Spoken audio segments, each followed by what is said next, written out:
Covid काळामध्ये जवळजवळ 2000 त्यांनी असे अंत्यसंस्कार केले शवांचे, आणि आजपर्यंत तो आकडा 5000पेक्षा जास्त आहे.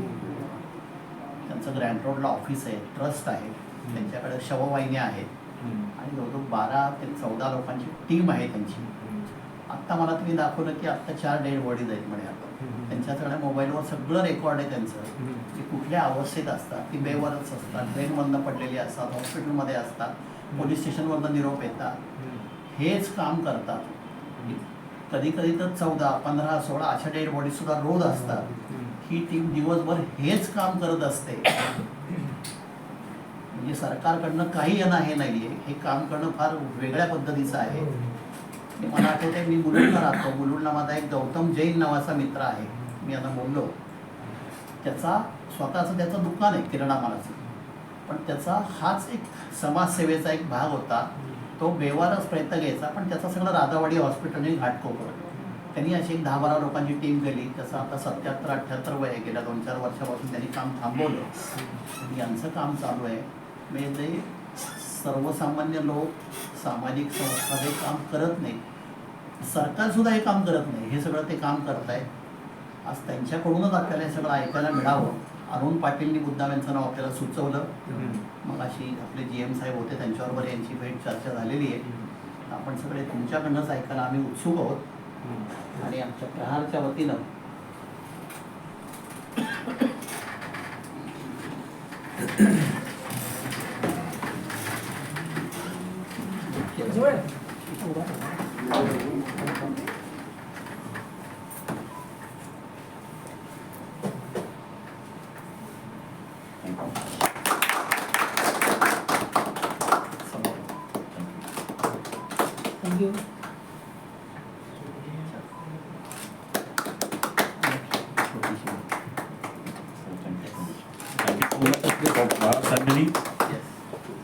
तरी आपण हे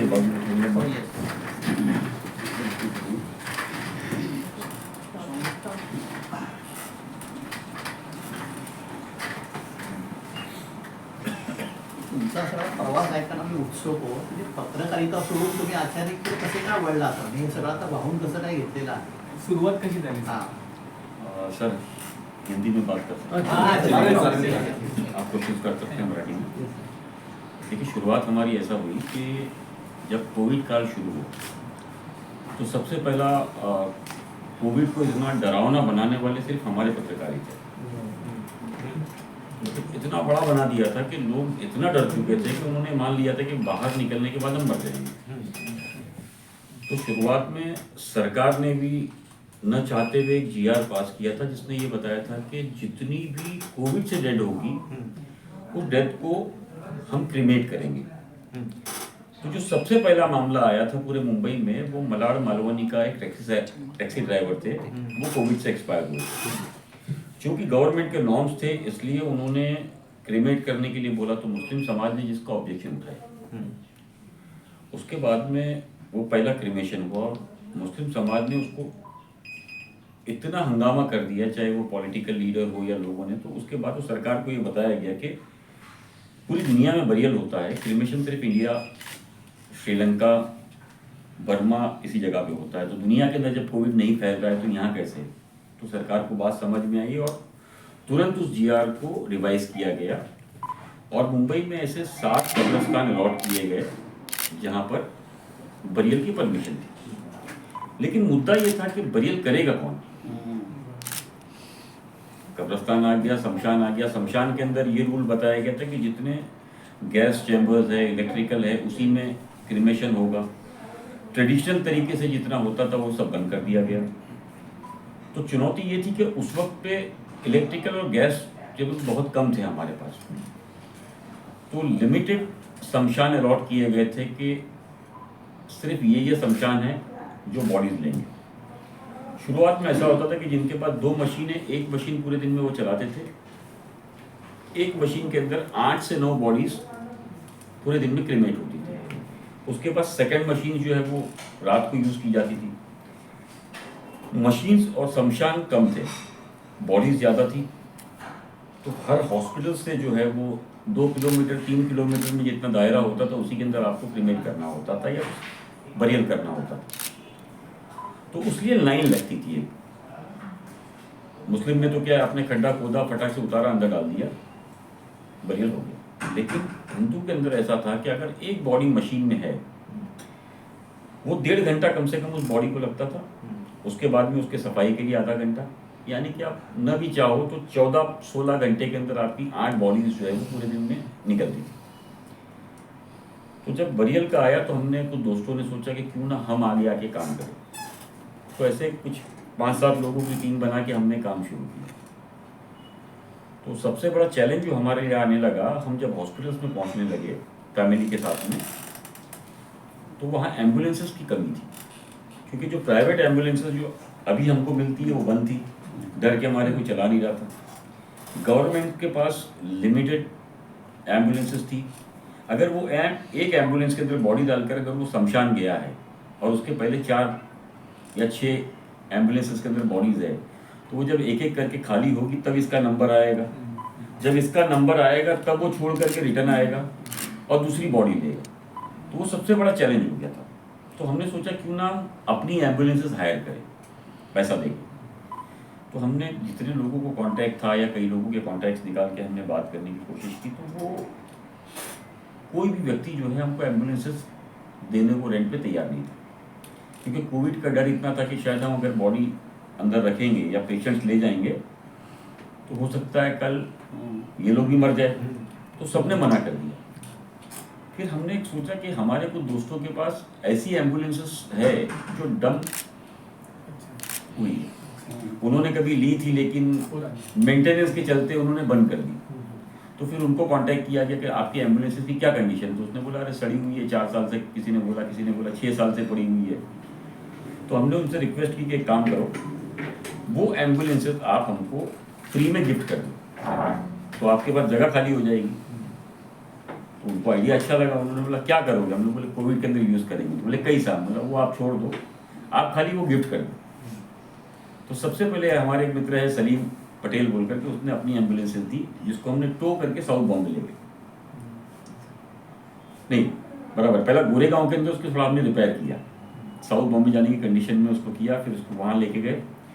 हमारे एक मित्र थे जो कोविड में एक्सपायर हो गए, इंस्पेक्टर आजम पटेल, क्योंकि वो क्राइम में इसमें उसमें थे। तो हमने उनको बोला कि आजम भाई एम्बुलेंसेस तो आई है लेकिन पार्ट्स नहीं मिल रहे। तो बोले क्यों? दुकान बंद है। तो बोले ठीक है, मैं बोल के खाली खुलवा देता हूँ आपको। तो आजम पटेल ने चोर बाजार में और कुरला में कई लोगों को बातचीत की और हमारे को पार्ट्स वगैरह दिलवाए। फिर मैकेनिक को जब हम लोग ने बोला तो वो तैयार नहीं आ रहे, बोले कोविड का काम है। हमने बोला भाई कोविड वाली एम्बुलेंस नहीं है, ये पिछले कई सालों से पड़ी थी, खाली इसको बना के देना है। तो इस तरीके से ऐसी 5 एम्बुलेंसेस हमने अलग अलग जगह से जो डम कंडीशन में थी वो ली। फिर कुछ जो दोस्त थे उन्होंने, जैसे मिल्लत नगर वालों ने हमको एक एम्बुलेंसेस दी थी, यहाँ बैंड्रा वेस्ट में बकर कसाई के लोगों ने हमको दी, वर्ली के अंदर एक मनसे वाले थे उन्होंने हमको दी। इस तरीके से 8 एम्बुलेंसेस हमने पब्लिक के लिए फ्री ऑफ कॉस्ट रन करना शुरू किया, कुछ बॉडीज़ के लिए, कुछ पेशेंट्स के लिए। फिर हमको पता लगा कि ऑक्सीजन की कमी से लोग मर रहे हैं और ऑक्सीजन काफ़ी महंगा हो गया था। तो फिर हमने किसी तरीके से कांटेक्ट करके गुजरात से ऑक्सीजन मंगाया, 400 सिलेंडर। वो अलग अलग मस्जिद में और अलग अलग ट्रस्ट के लोगों को हमने रेट टू रेट प्रोवाइड करा के दिया कम भाव में, और उनको बोला कि जिसको ज़रूरत लगती है आप सिक्योरिटी डिपॉजिट ले करके उनको प्रोवाइड कराइए। इस तरीके से ये काम शुरू हुआ। और पहले मुस्लिम बॉडी से शुरू हुआ, मुस्लिम बॉडीज़ लाते थे हम। तो हालात ये थे हॉस्पिटल्स के अंदर के मॉर्चरी रूम में जब जाते थे तो वो इतने डरे हुए होते थे कि बॉडीज़ को है ना पैक करके वो प्लास्टिक बैग के अंदर रखा जाए। आप लोगों ने पता नहीं किसी ने देखा है कि नहीं देखा है। तो चेहरा पहचानना भी बड़ा मुश्किल होता था कि जेन्युइनली हम जिसको लेने आए हैं वही है या दूसरा है। तो हम लोगों की टीम आने से पहले जो हम 4-5 लोग थे, हम खोल करके उसकी फ़ोटो लेते थे, फिर फैमिली को भेजते थे, हॉस्पिटल्स के लोगों को बताते थे नंबर वगैरह। जब कंफर्मेशन होती थी फिर हम मुस्लिम बॉडी ले जाते थे और उसकी बरियल करते थे। लेकिन धीरे धीरे हमने देखा कि मुस्लिम बॉडीज़ तो कम हो रही, तो डॉक्टर्स के अंदर जैसे हम ये आपके यहाँ पेपर्स रखे हैं ना, इस तरीके से बॉडीज़ के ऊपर बॉडीज़ रहती थी, क्योंकि जगह नहीं है, मॉर्चरी तो लिमिटेड होती है, बॉडीज़ बाहर रख नहीं सकते हैं। तो हमने पूछना शुरू किया कि सर ये बॉडी क्या है। तो उसने बोला यार मुस्लिम बॉडीज आप ले जाते हो, हिंदू बॉडीज को लेने आ नहीं रहा है डर के मारे। तो फिर हमने बोला सर हम लोग करें क्या। तो जो डॉक्टर था उसने बोला पक्का करोगे।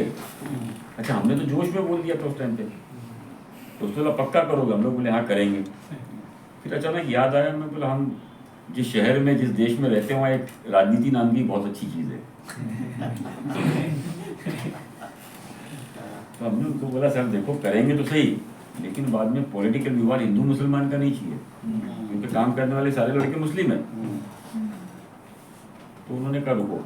फिर उन्होंने किसी सज्जन आदमी को बुलाया, पता चला बाद में वो डीन थे वहाँ के, तो उनके सामने सारी बात हमने रखी। तो उसने बोला मैं गारंटी देता हूँ अगर मेरी नौकरी पे भी आएगी तो भी मैं आपके साथ तैयार हूँ, आप करिए, मैं खड़े रह के बोलूँगा कि यस हमने दिया नहीं।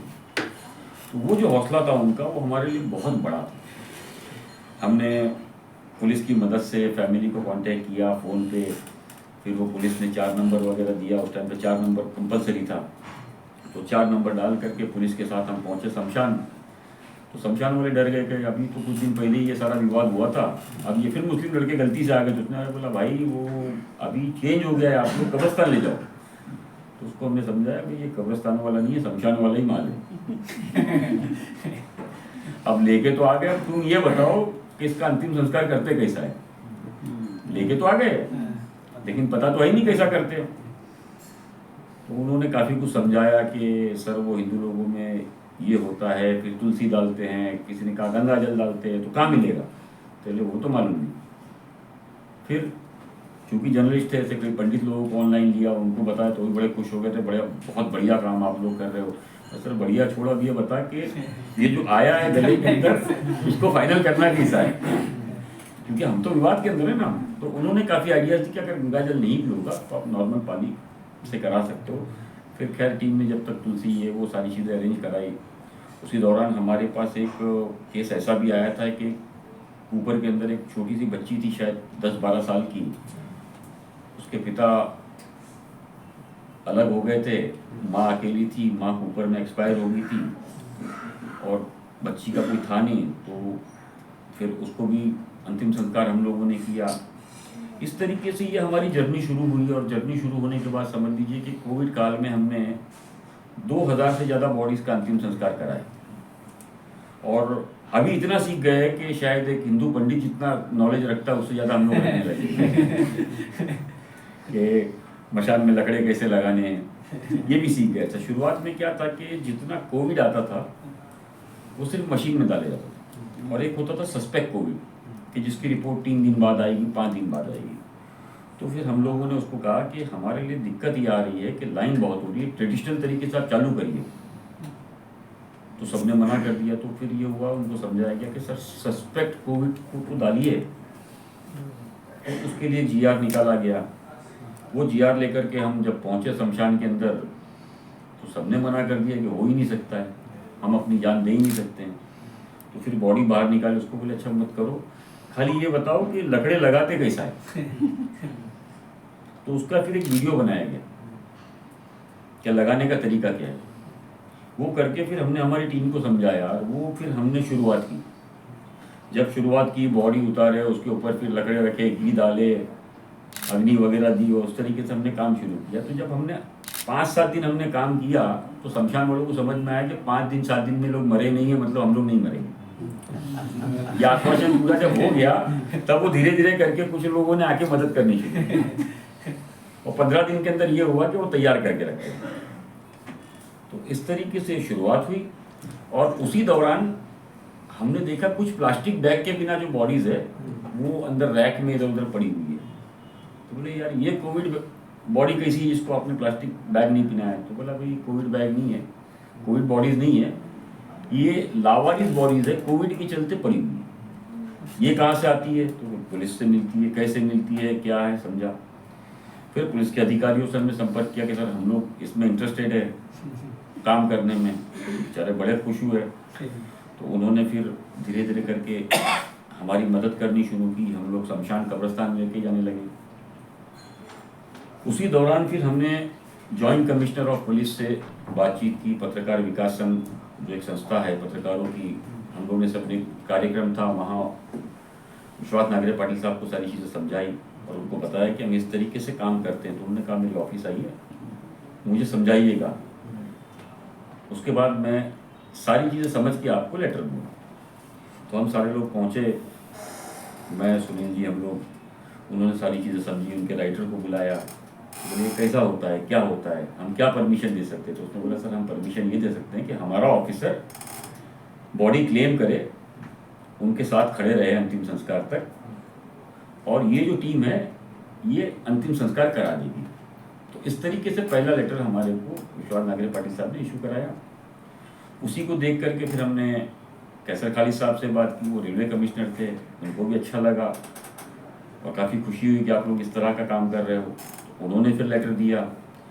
अब सिसवे साहब आए हैं और सत्यनारायण जी है, हमने उनके पास भी जाकर के पूछा कि सर ये लेटर पिछले ज्वाइंट सीपी ने और कमिश्नर ने निकाला था, आप इसको बढ़ा दीजिए। तो उसने कहा कि बढ़ाने की ज़रूरत नहीं है, हम ऑब्जेक्शन देंगे तो आपको लेटर की ज़रूरत है, आपका जो नोटिफिकेशन निकला है हम उसको मान्य करते, आपको कुछ और मदद चाहिए हमसे तो आप बताइए।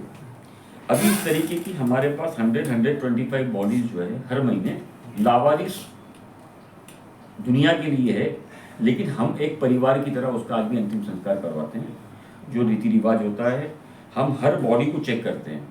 कई बार क्या होता है कि हमारे लिए चैलेंज ये हो जाता है कि लेडी ऑफिसर जो इन्वेस्टिगेशन ऑफिसर होती है वो जेंट्स बॉडी देखती नहीं है, वो कमांडर को पूछती है कमांडर भगत का है, हिंदू का मुस्लिम, तो कमांडर अपनी बस्ती में रहता है, घसते घसते बोलेगा हिंदू, कोई बोलेगा मुस्लिम, तो वो बेचारी लिख लेती है। तो हम जब भी नाम एक लेडी ऑफिसर का पढ़ते हैं तो वो बॉडी को ज़्यादा चेक करते हैं। तो ऐसे कई केसेस हमको मिले हैं कि जिसमें हिंदू लिखा था उसमें मुस्लिम बॉडीज निकली है, मुस्लिम लिखा था उसमें हिंदू निकली है। तो जब हम वो पूरा चेक कर लेते हैं, टीम एकदम कंफर्म हो जाती है कि यस ये ऐसे, तो फिर वो शमशान और कब्रिस्तान उस तरीके से बॉडीज़ को ले जाया जाता है। जो विधि होती है उस विधि से अंतिम संस्कार किया जाता है। अंतिम संस्कार के लिए क्या है कि मुस्लिम लड़कों का काम जो है वो सिर्फ चिता तक रखना है। अग्नि के लिए हमने कुछ ऐसे हमारे हिंदू दोस्त है जिनकी हम मदद लेते हैं, वो अंतिम संस्कार करते हैं ताकि हम विवाद में ना पड़े कि क्या किया, क्यों किया, आपके करने से ही आदमी नरक चला गया, तो उससे हम थोड़ा बचते हैं। तो इस तरीके से ये काम चल रहा है। ये समझ लीजिए अभी नवंबर में 5000 से बॉडी हमने कंप्लीट की थी, अब दिसंबर में उससे ज़्यादा है और ये काम कंटिन्यू चल रहा है। आज भी 8 बॉडी हमारे पास है, इसमें से 4 अभी तक फोटोज आ चुकी है, 4 अभी आएगी। कल मंडे था तो मंडे के दिन प्रेशर ज़्यादा रहता है। कल हमारे पास टोटल 14 बॉडी थी, क्योंकि रेलवे की जो बॉडीज़ होती है वो एक साथ निकलती है, 5-7 इस तरीके से निकलेंगी। रेलवे एक ऐसा है जो 20 दिन में बॉडीज निकाल लेता है। मुंबई पुलिस जो है वो बहुत जल्दी भी निकालेंगी तो 1 महीने में निकालती है, बाद में मरने वाले का नसीब कितना जल्दी है। बताइए सर, और कोई क्वेश्चन आंसर जिसके आपने ये जो शुरुआत की ना, तो आपके परिवार की तरफ से कैसे मतलब सपोर्ट वगैरह या फिर जाहिर सी बात है कि अगर मेरे परिवार का सपोर्ट नहीं रहता तो मैं घर के बाहर ही नहीं निकल पाता। और सबसे अच्छी चीज़ ये है ना कि देखिए हम लोग जर्नलिस्ट रहे हैं तो हमने कई स्टोरीज देखी है जो हम मीडिया चलाती है। सुबह जो होता है ना वो एक छोटा सा एक चूहे की तरह रहता है, रात को आते आते हम लोग वो स्टोरी को इतनी बड़ी कर देते हैं कि वो हम खुद नहीं पहचान पाते हैं। तो कोविड में मेरी नज़र में वैसे ही था कि सुबह का जो हम बना रहे थे जिस तरीके से, इतना तो यकीन था कि मौत से पहले मौत नहीं है और मृत्यु लिखी है, तो हम आप कहीं भी बैठे, आने वाला कभी बेकार जाता नहीं है, लेके ही जाता है। तो घर बैठ के मरने से अच्छा है कि फील्ड में योद्धा की तरह मरे, तो मुझे लगता है कि ज़्यादा बेटर रहेगा। हमने आपने शायद हो सकता है कई लोगों ने ऐसे 26/11 कवर किया हो, तो अगर हम ऑफिस के अंदर रहते तो शायद नाम नहीं कर पाते। जिन लोगों ने वहाँ अनुभव किया है 26/11, वो आने वाले कई सालों तक, कई पीढ़ी बता सकते हैं कि आपने क्या देखा और क्या हालात थे। और जिन लोगों ने ऑफिस में रहा है उसने भी काम किया है, लेकिन जो फील्ड के वर्कर रहे हैं ऑब्वियसली वो बहुत कुछ दे सकते हैं, बहुत कुछ बता सकते हैं। और आज भी हमारी टीम जो ऑफिस में बैठती है बेचारी, उसके मुकाबले जो रिपोर्टर्स बाहर निकलते हैं, वो जो करके लाते हैं, वो टॉप बॉसेस जो ज़मीन से आया होता है वो समझता है। नहीं तो बीच में मैंने देखा था कि एक सीनियर ने किसी एक जज को कहा था कि कहाँ रहते हो, तो उसने कहा सर मैं बोईसर रहता हूँ। तो बोले बस बाजू में चले जाओ, एक स्टोरी है। सर कहाँ? बोले बोईसर में। बोले सर बोईसर जाने में बहुत प्रॉब्लम होगा। अरे बोले कैसी बात करते हो? बोईसर, उसके बाजू में बोईसर। तो फील्ड वर्क आपका हमेशा तारीफ काबिल होता है और उसके लिए रिस्क लेना पड़ता है सर। रिस्क के बिना दुनिया में कुछ नहीं हुआ। जीवन में कुछ करने के लिए मुझे लगता है कि जो समय है वो तो समय है, तय है हमारा। चाहे हम घर रहे, मजदार में रहे या बाहर रहे, यही काम हमारे जवानों ने भी उसको किया था, हमारी पुलिस ने भी किया था। तो हम आप क्यों नहीं कर सकते? अगर हम उस कोरोना काल के अंदर हमारा परिवार पालने के लिए बाहर निकल करके स्टोरी कवर कर सकते थे, तो मुझे लगता है ये काम आसान था हमारे लिए। इसलिए आसान था कि जो हालात थे उस वक्त वो हमारे शहर पे, हमारे मुल्क में थे कोविड का। लेकिन अगर उसी दौरान जो बॉडीज हम क्लेम नहीं करते और उसकी महामारी फैलती, तो वो कोविड से खतरनाक होता। तो कहीं ना कहीं किसी ना किसी को बारिश की पहली बूंद की तरह बाहर आके तबाह तो होना ही था। और हिस्ट्री अगर आपको करनी है सर, तो थोड़ा तो पागल बनना ही पड़ेगा। घर बैठ के हिस्ट्री या नहीं क्रिएट होती है। वक्त निकल गया और मैं आपके सामने बैठा हूँ। अब समय जब तक है तब तक मैं ये आश्वस्त हूँ कि मुझे कोई लेके नहीं जा सकता दुनिया से, और जिस दिन लेने आएगा पूरी दुनिया मिलके बचा नहीं सकती। परिवार का वाकई में सहयोग बहुत बड़ा था। अगर परिवार ही चाह लेता तो मुझे नहीं लगता है कि मैं ये काम कर पाता, ना ये हिस्ट्री होती सर। कोविड के समय में आपने क्या, जो ये काम करते हो, क्या प्रिकॉशंस लिए थे अपने आप में और आपकी टीम ने? देखिए शुरुआत में 2-4 दिन तो हमने पीपी किट पहनने की कोशिश की। मुझे पता नहीं आप लोगों ने किसी ने पहनी है पीपी किट या नहीं। जिस लोगों ने पीपी किट पहनी है ना, वो ऐसा लगता था समय से पहले मर जाएंगी। ये अनुभव रहा है। मतलब उस तरह की घबराहट होती थी कि लगता था कि मतलब शाम तक मर जाएंगे। तो हमने सोचा कि इसको निकाल करके जितने दिन लिखे हैं उतने दिन ही जिए। पीपी किट में मरने से अच्छा है, क्योंकि आप एसी में काम करना और फील्ड में काम करने में बड़ा फर्क था। गर्मी के अंदर पीपी किट आप सांस नहीं ले पाते थे, और मास्क लगा के आप जब घूमते थे ना तो ऑक्सीजन आपको लगता था कि बहुत कम मिल रहा है। तो हमने सोचा जो भी है देखते हैं, ट्राई करते हैं। लेकिन 2 दिन के बाद ये समझ में आ गया किसी चीज़ की ज़रूरत नहीं। तो फिर हम सिर्फ हैंड ग्लव्स पहनते थे बहुत बॉडीज़ के लिए, प्रिकॉशंस के लिए। उसके बाद ना हमने ना हमारी टीम ने किसी ने प्रिकॉशन नहीं किया। शुरुआत में 5 लोगों ने काम की थी, फिर धीरे धीरे करके कई दोस्तों को हमने बुलाया तो वो सोचते थे पागल हो गया, तुम अक्ल नहीं है, मर जाएगा। लेकिन वो 10 दिन जिंदा रहे ना, तो धीरे धीरे करके सबको समझ में आया मरने वाला कोई नहीं है। तो वो 5 से 200 की टीम बन गई, जो चर्चगेट से लेके पालघर तक हमने काम करना शुरू किया। सीएसटी से लेकर के तलोजा तक, नवी मुंबई, कल्याण, डोंबिवली, वहाँ तक हमने काम किया। कई शमशान के अंदर हम पहुँच करके वहाँ कार्य कर सके। कई कब्रिस्तान जो है वो पहले लेते नहीं थे, हमने उसके लिए फाइट की। हर कब्रिस्तान के लोगों को जबरन जो है ये बताया कि आपको लेना होगा। सरकार ने बाद में उसके बाद लॉ पास किया कि जो जिस एरिया का है उसकी बॉडीज़ वहाँ लेनी पड़ेगी, क्योंकि क्रिमेशंस के बाद तो प्रॉब्लम नहीं आता है, लेकिन बरियल के अंदर तो एक ग्राउंड अगर खत्म हो गया तो उसके बाद क्या करोगे। तो हमने जब वो सारी चीज़ें समझाई थी हमारी टीम ने, तो सरकार को भी समझ में आई, तो उसने इस तरीके की परमिशन दी। उसके बाद में हमने पुलिस को भी बताया कि जिस तरीके से आप 4 नंबर का प्रेशर कर रहे हो, डर के मारे कई ऑफिसर्स बीमार पड़ रहे हैं, तो 4 नंबर का कानून खत्म किया जाए, और पुलिस को जो भेजा जा रहा है उसको भी कानून को खत्म किया जाए। उसको कमिश्नर थे परमवीर सिंह जी, उनसे भी बात हुई, उनको भी ये आइडिया है, तब वो 4 नंबर का भी कानून खत्म हुआ। जो जुडिक्शन एरिया था वो भी खत्म हुआ। हॉस्पिटल्स के जो एक डर थे कि यहाँ से नहीं वहाँ से नहीं, उसके लिए काफ़ी लड़ाई लड़नी पड़ी है। प्राइवेट हॉस्पिटल्स का भी यही हाल था। तो हम जब हॉस्पिटल्स में जाते थे या किसी सोसाइटी में जाते थे तो हम बड़े मनुष्य थे, लोगों को लगता था कि ये कहाँ से आ गए, ये कोविड बम है एक तरीके से। लेकिन सोशल मीडिया पे हम बहुत बड़े हीरो थे। और हालात पहले कोविड में ये था कि हमने देखा है कि बच्चे माँ बाप को देखने नहीं आते थे, माँ बाप बच्चों को देखने नहीं जाते थे।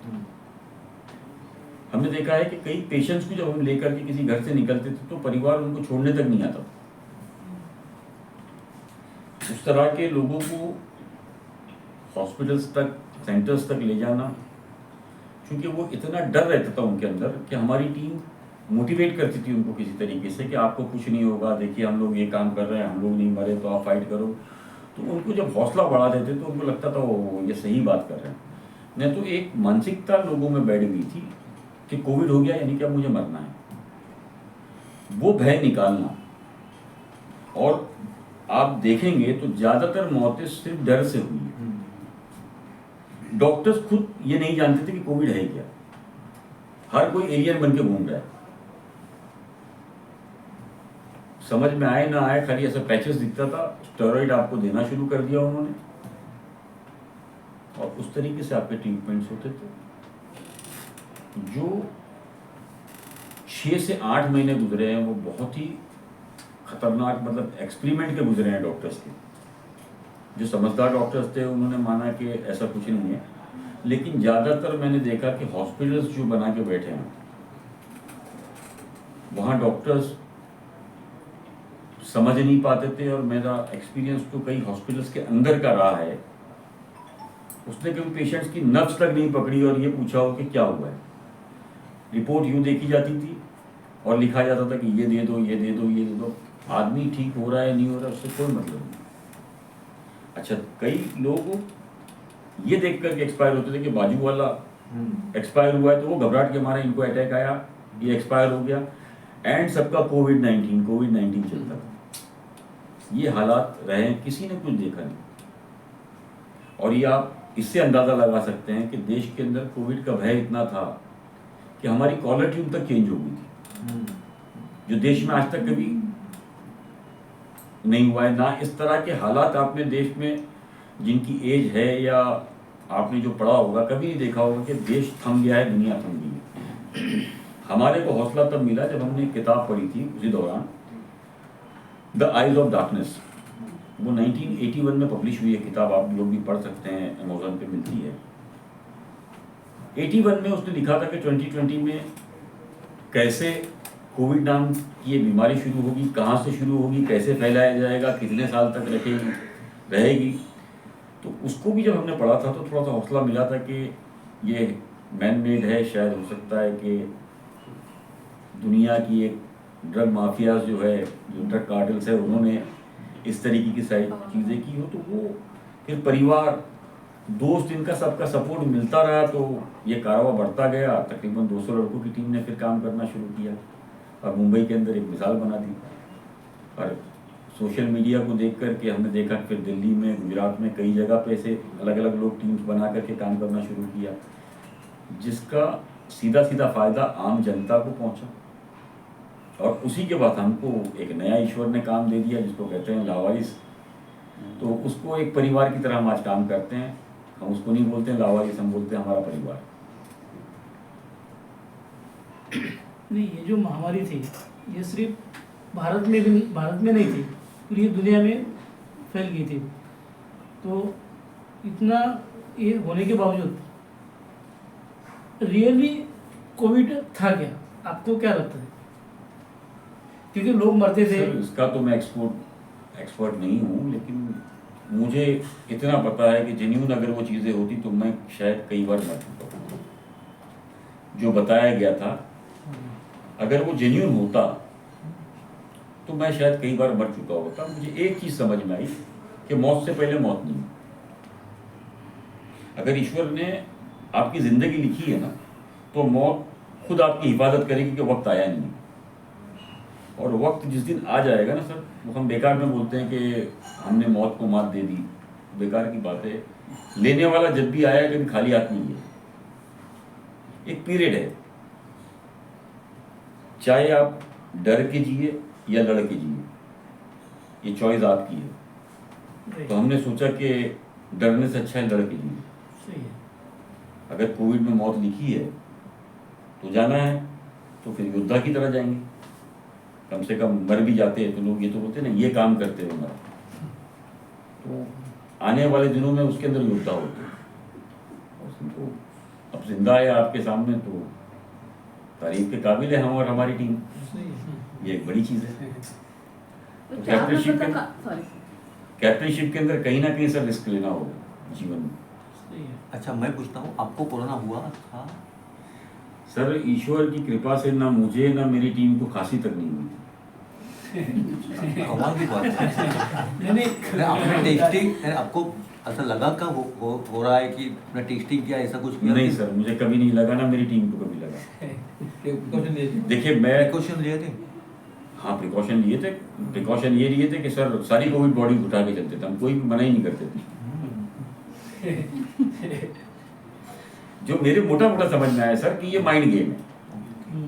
आपका विल पावर जो है आपको ऊपर लाता है या बिठाता है। जिस दिन हमने मान लिया कि हम कमजोर है, उसी क्षण हम कमजोर हो जाते हैं।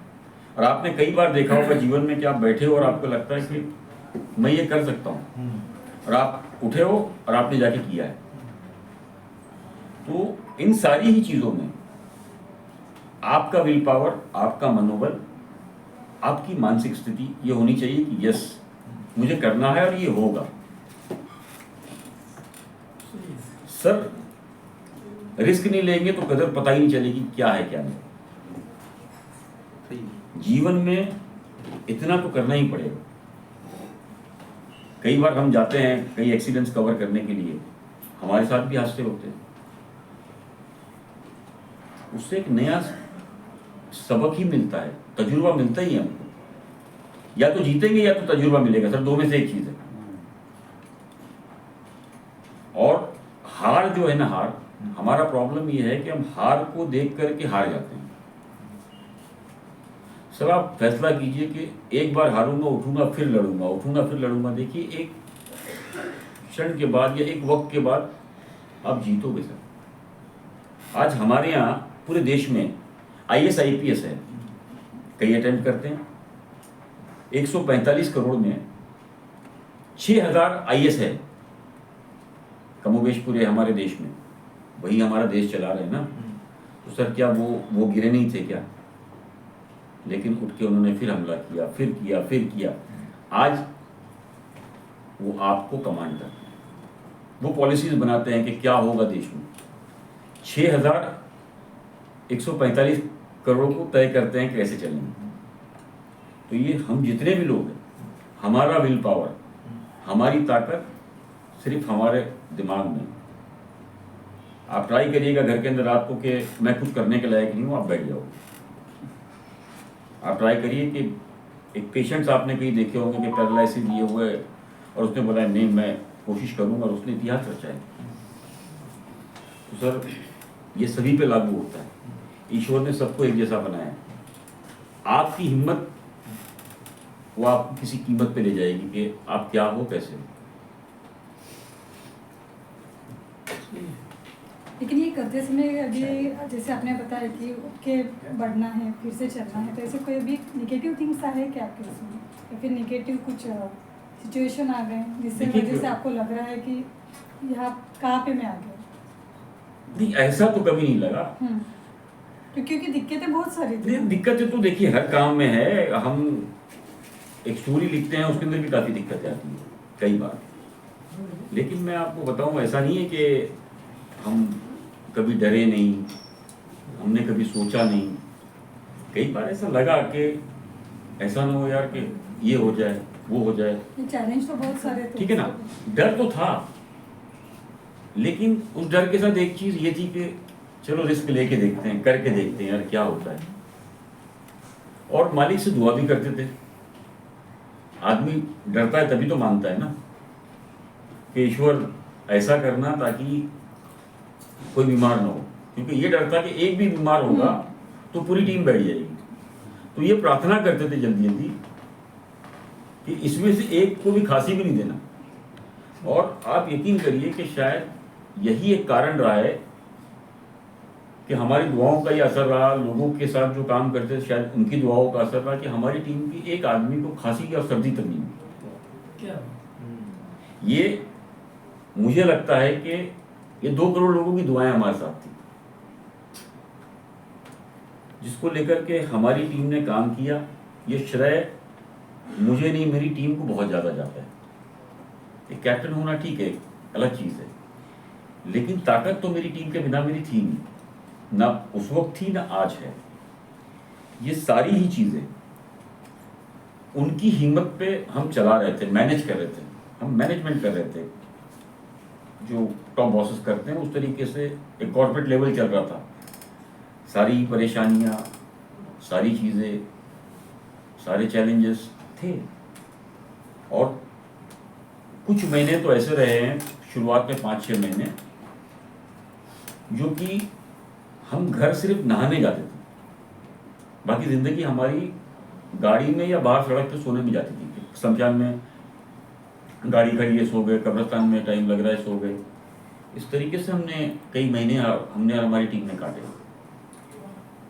तो जब जाकर के अब आज ये चीज़ की खुशी होती है कि वो वक्त गुजर गया। आज उसके साथ में ईश्वर ने शायद उनकी दुआओं से हमको ये काम दिया है कि जो लावारिस बॉडीज़ है उसको लेकर के हमने एक बहुत अच्छा काम करना शुरू कर दिया।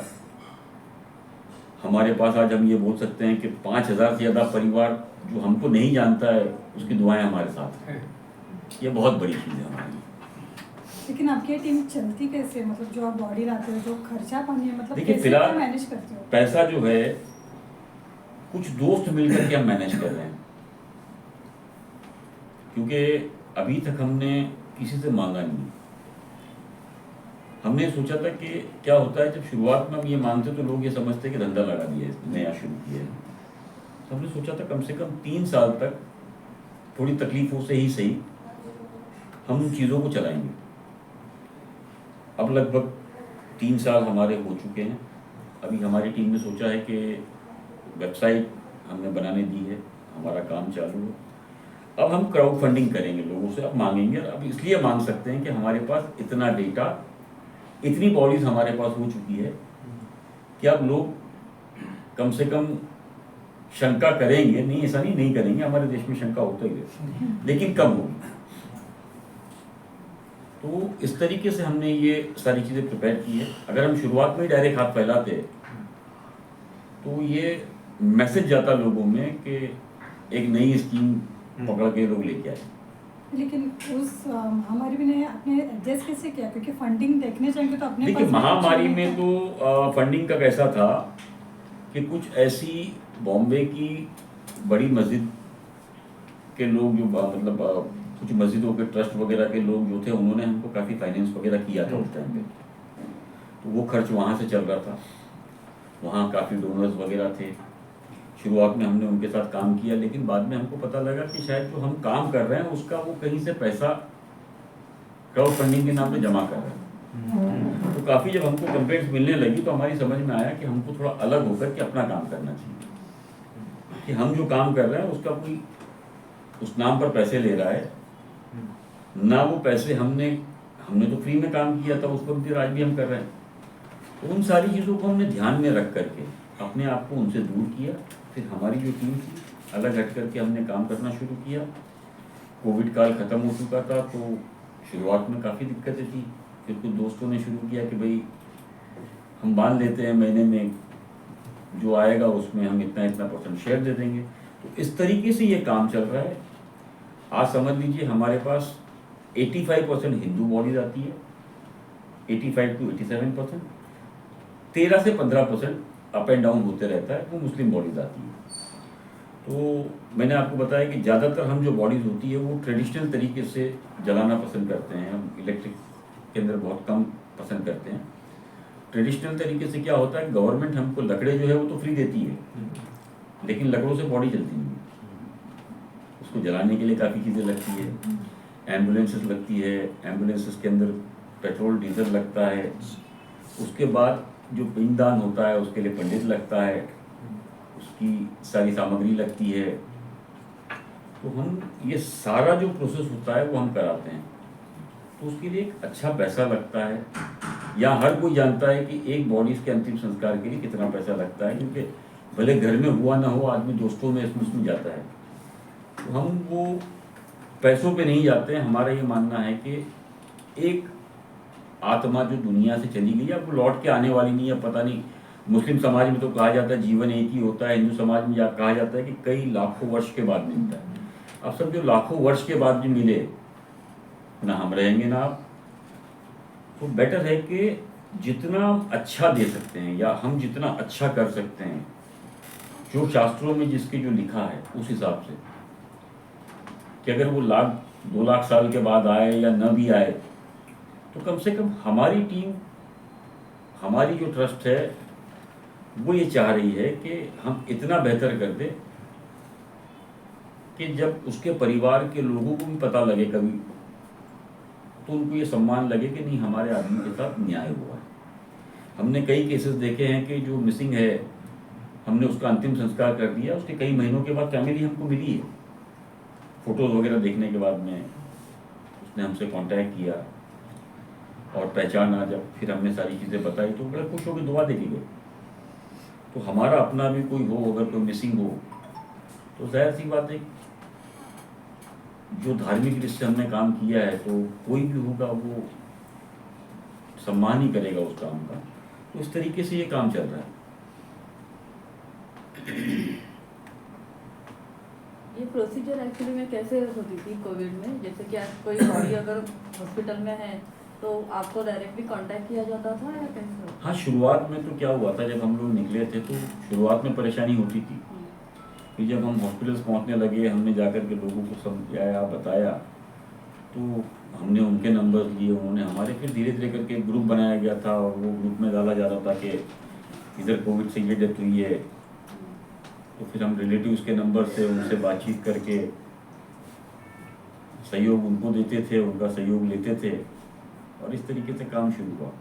आज जो है ये मुंबई पुलिस कांटेक्ट करती है, क्योंकि धीरे धीरे जैसे सर्कल में मालूम पड़ता है कि ये बॉडी फला लोग कर रहे हैं, तो एक दूसरे के कांटेक्ट से, माउथ पब्लिसिटी से अभी कई ऐसी बॉडीज़ जो है जिसको लेकर के रोज़ाना 2-4 ऐसे ऑफिसर्स होते हैं जो कांटेक्ट करते हैं, काम को सराहते हैं, खुश होते हैं।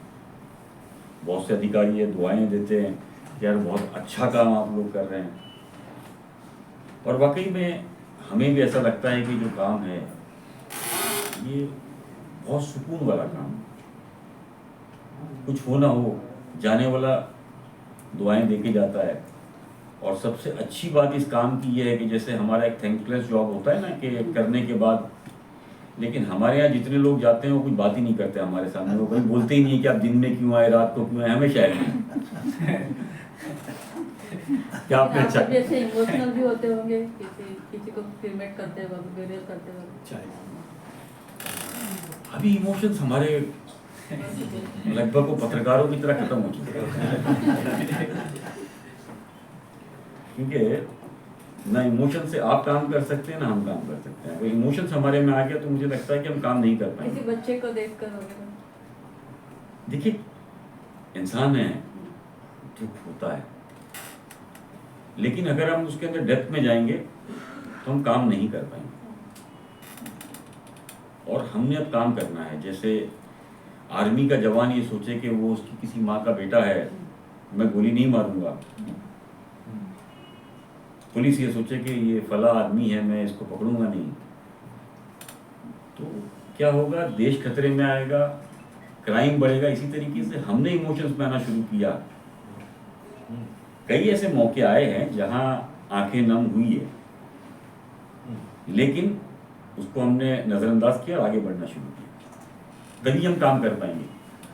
क्योंकि जो बॉडीज हम देखते हैं रोज़ाना, आप मेरा यकीन करो कि आप अगर उस बॉडीज को सिर्फ देख ले, उसकी बदबू को छोड़ दीजिए, मैं आज भी अगर उसकी फोटो दिखा दूं तो आप वॉमिट कर लेंगे। त्यांच्या मोबाईलवर आहेत सगळे फोटो, ते बघवत नाहीत तुम्हाला। भयंकर आहेत सगळे चेहरे आणि हे सगळे आहेत। भयानक आहे सगळं, बघवतच नाही तुम्हाला। हमारे पास जो बॉडी आती है बहुत जल्दी भी आएगी, तो वो 1 महीने बाद आती है। और रेलवे पुलिस की 20 दिन के बाद कम से कम है। पोस्टमार्टम के बाद में भी आती है। यस, पोस्टमार्टम के बाद ही आएगी, हर बॉडी का पोस्टमार्टम होता है। ईश्वर ने ह्यूमन को जो है ना, इंसान को सबसे बेहतरीन बनाया, लेकिन सबसे खतरनाक बदबू भी जो अगर किसी की है ना, वो इंसान की है। शायद इसीलिए जो है ना, हम घर में रखते नहीं है उसको अंतिम संस्कार का। बाकी जानवर वगैरह जो है ना, वो डिस्ट्रॉय हो गया। एक लिमिटेड पीरियड के बाद इतनी बदबू फेंकेगा, लेकिन उसको आप बर्दाश्त कर लोगे। लेकिन ह्यूमन बॉडी एक ऐसी है, क्या आप मेरा यकीन करिए कि आप घबरा जाओगे। हमारे लोगों को सैल्यूट है कि वो मॉर्चरी में जाते हैं, हाथ लगाते हैं, बॉडीज को पैक करते हैं। कई बार हमारे पास मॉर्चरीज में जैसे कभी एसी खराब हो गया, तो हमारे लिए चुनौती ये होती है कि 2 दिन के अंदर उस बॉडी में कीड़े पड़ जाते हैं। वो बॉडीज को उठाना, उसको पैक करना हॉस्पिटल्स के लिए और हमारी टीम के लिए बहुत बड़ा चैलेंज होता है। हॉस्पिटल्स के लोग जो है वो पैक करके गाड़ी में डाल देते हैं, लेकिन किसी अस्पताल से शमशान तक लाना बहुत बड़ा चैलेंज होता है हमारी टीम के लिए। दूसरा चैलेंज ये होता है कि शमशान वाले उस बॉडी को देख के भागते हैं, वो बदबू इतनी रहती है। तो उसको समझाना और उसका अंतिम संस्कार करना, ये बहुत बड़ा चैलेंज सेकंड हमारी टीम के लिए रहता है। हो सकता है कि लोग ये सोचते हो कि क्या यार कुछ नहीं है, लेकिन आप गाड़ी में 15 मिनट नहीं बैठ सकते, ये मेरा चैलेंज है। हमारी टीम को इसलिए हम सैल्यूट करते हैं कि वो पूरा दिन अपने परिवार को, अपने बच्चों को साइड में रख करके इस तरह के काम के अंदर हम जब बुलाते हैं खड़ी होती है, दिन हो रात हो। जो ऑफिसर्स आते हैं कई बार वो हमको इसलिए प्यार करते हैं या हमको चाहते हैं कि उन्होंने देखा कि जिस तरीके से हम बॉडीज को लेते हैं, हमने कभी उससे घृणा नहीं की। घृणा हमको इसलिए नहीं आती कि हमने बताया ना कि वो हमारे एक परिवार का हिस्सा है। तो इंसान को अपने परिवार में घृणा नहीं आती है, बाहर से घृणा होती है। तो हमारी टीम के लिए अभी सबसे अच्छी बात है कि वो परिवार की तरह ट्रीट करती है, इसके लिए उसको बदबू नहीं आती। वो बोलती भाई हमको बदबू नहीं आती। लेकिन जब हम बॉडी लेके पहुंचते तो शमशान खाली हो जाता है, कब्रिस्तान खाली हो जाता है। लेकिन हमारी जो टीम काम करने वाली है वो सम्मानजनक उसका अंतिम संस्कार कराती है, क्योंकि उसको मालूम है ये मेरे परिवार है। तो इसलिए हमारी नज़र में वो काम करने वाले जो लोग हैं वो बहुत बहुत तारीफ के काबिल है, सम्मान के काबिल है।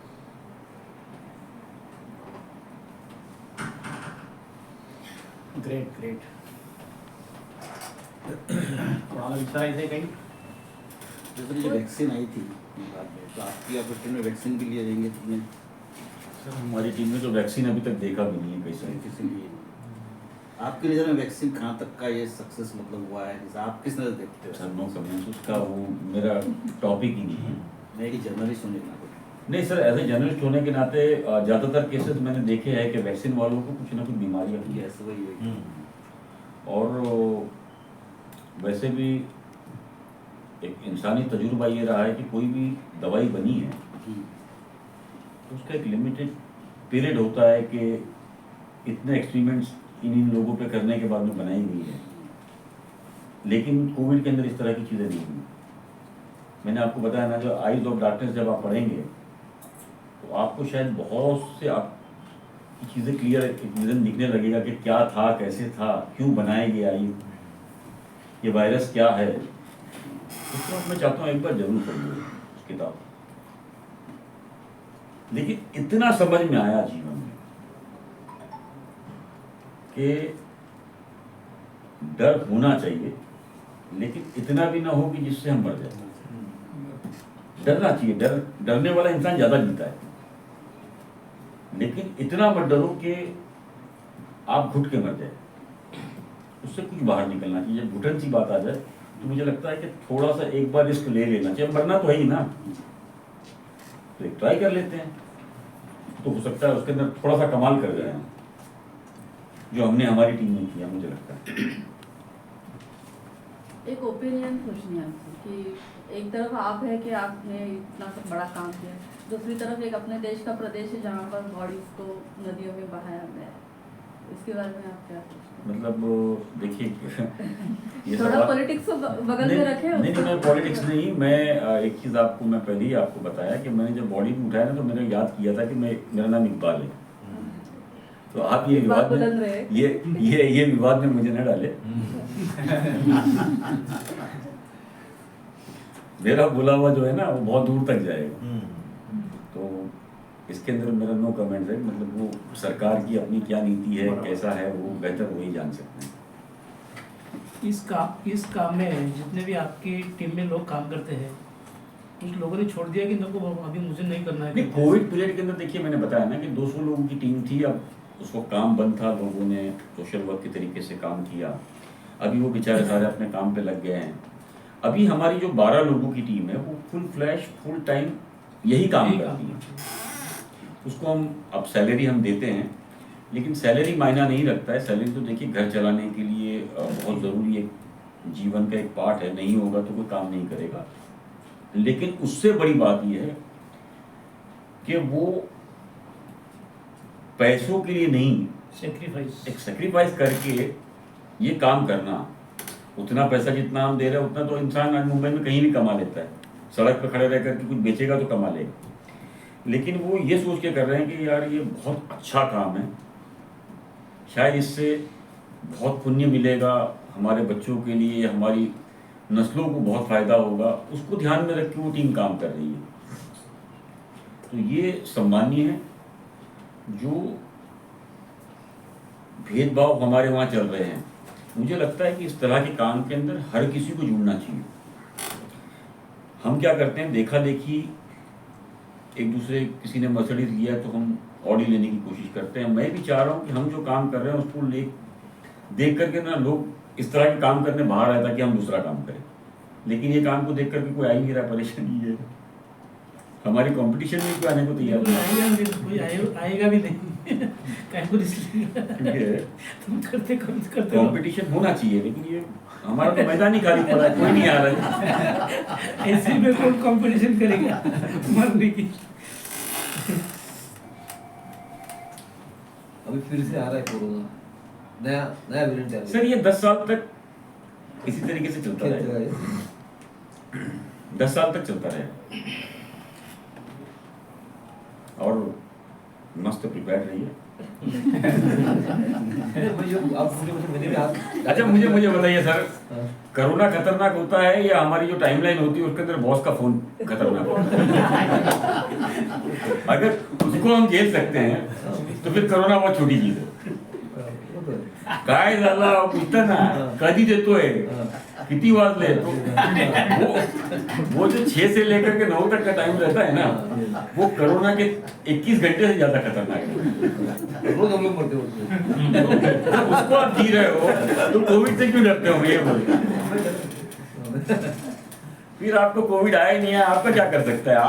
आप जितना झेल चुके हो उतना तो कोविड आपका किसी का बिगाड़ नहीं सकता है।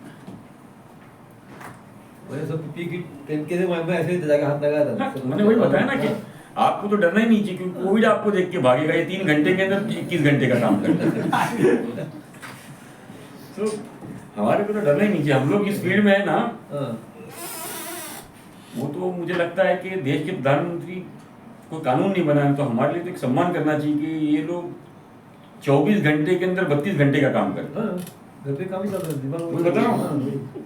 तो आपसे ना पत्नी डरती है ना आप पत्नी से डरते हो, मतलब कितना बड़ा कमाल है। कोरोना शादीशुदा लोगों को तो वैसे भी नहीं डरना चाहिए।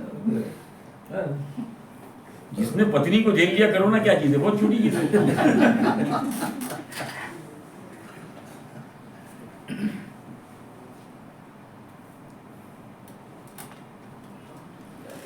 ये सब कामों में आपके जहन में रहने वाली ऐसा कुछ प्रसंग हुआ कि भाई ये सब बहुत खतरनाक था करके, ऐसा कुछ? ऐसे बहुत से, एक नहीं अनगिनत ऐसी चीजें रही है।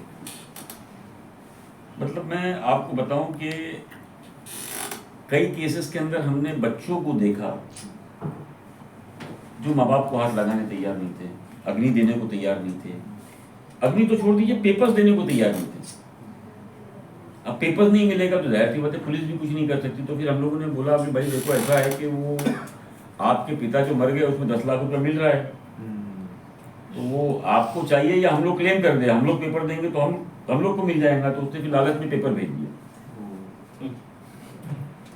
कि पिता का और उसका खुद का भेजा तो हमारा काम हुआ। ऐसे भी केसेस कई हुए। मतलब उस दौरान भी इंसान का दिमाग चल रहा था।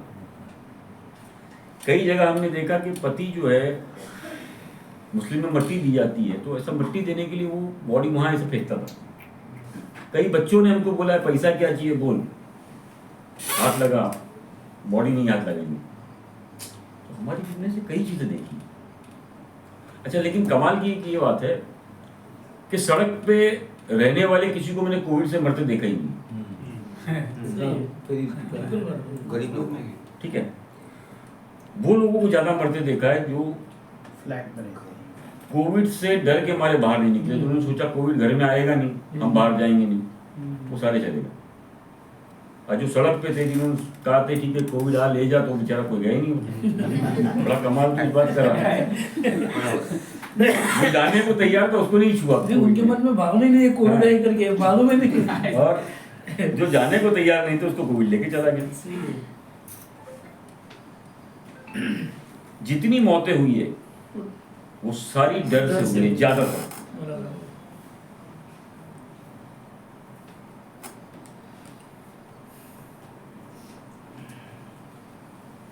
कमजोर लोग हैं, कमजोर लोग कमजोर भी है। दूसरा डॉक्टर्स जो है ना वो खुद समझ ही नहीं पा रहे थे। डॉक्टर भी दवा दे ना, उनको पता ही नहीं था क्या चल रहा है, बस खाली एक्सपेरिमेंट चल रहा था सारा। ये मेरा अपना पर्सनल, मैं वाकई में तजुर्बा बता रहा हूँ। मैं कई हॉस्पिटल्स में खड़ा रहा हूँ, मैंने कई दिन बिताए हैं हॉस्पिटल्स के अंदर। कुछ वजह थी ऐसे जो ऑन रिकॉर्ड में बाद में बताऊंगा। तो मैं देखता था कि वो उसको पता नहीं होता, तो वो इस तरीके से वो रॉबोट की तरह चलता था। इंजेक्शन देने के टाइम भी वो इस तरीके से देख करके इंजेक्शन दे दिए उन्होंने। क्या खिला रहे हैं उनको मालूम नहीं, बस खाते जाओ। स्टेरॉइड पे काम चलता था। स्टेरॉइड एक ऐसी चीज़ है कि नॉर्मल इंसान को भी दोगे तो आपका प्रेशर भागना शुरू कर देगा, और जिसके शुगर है, डायबिटीज़ है, उसको अगर आप दोगे तो वो बूम करेगा।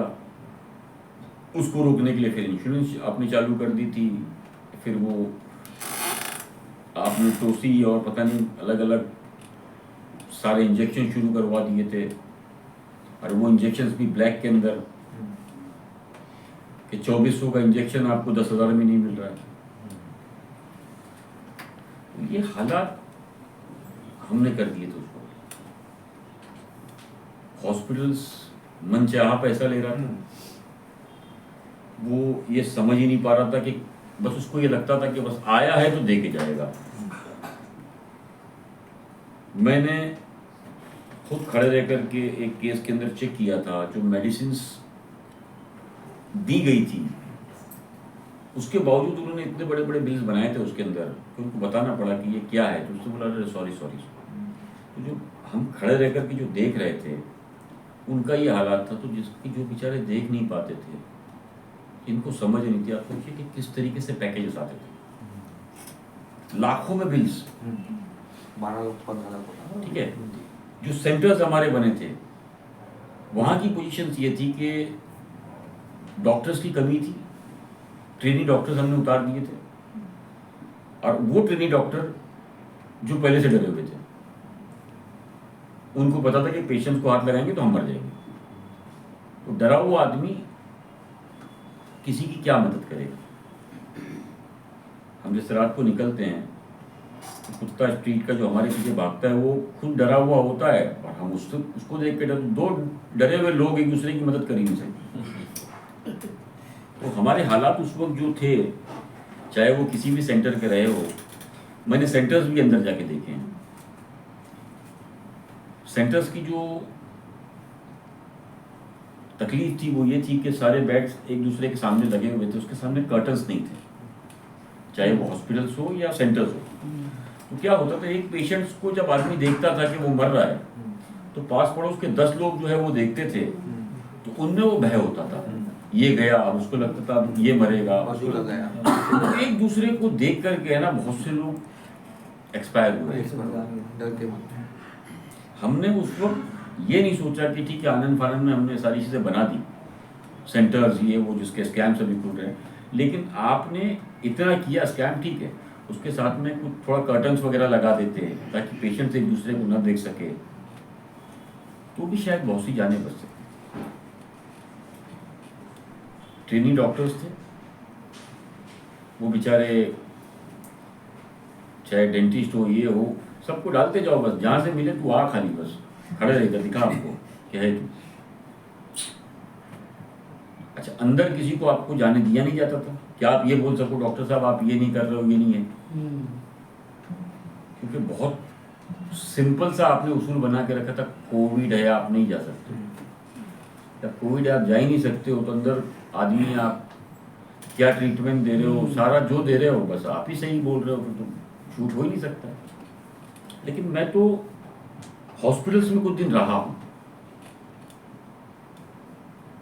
मैंने उसको झेला है, मैंने वो दर्द अंदर के लोगों का महसूस किया है, इसलिए मैं इतने चैलेंज के साथ बोल सकता हूँ कि हॉस्पिटल्स की हालत बहुत बहुत ज़्यादा ख़राब थी। जिन लोगों ने हॉस्पिटल न चला करके जिन्होंने बोला कि ठीक है ये खा ले कुछ नहीं है, ऐसे लोगों ने कई लोगों की जान बचा दी। लेकिन जिन लोगों ने एडमिट कराया ना, उसमें ज़्यादातर मौतें हुई। उसमें भी अच्छे डॉक्टर्स थे जिन्होंने कई लोगों को ठीक करके भेजा, लेकिन जो बड़े बड़े सेंटर्स और बड़े बड़े जो कॉर्पोरेट हॉस्पिटल्स थे, उन्होंने सिर्फ बिजनेस किया। ये हमारा दुर्भाग्य है।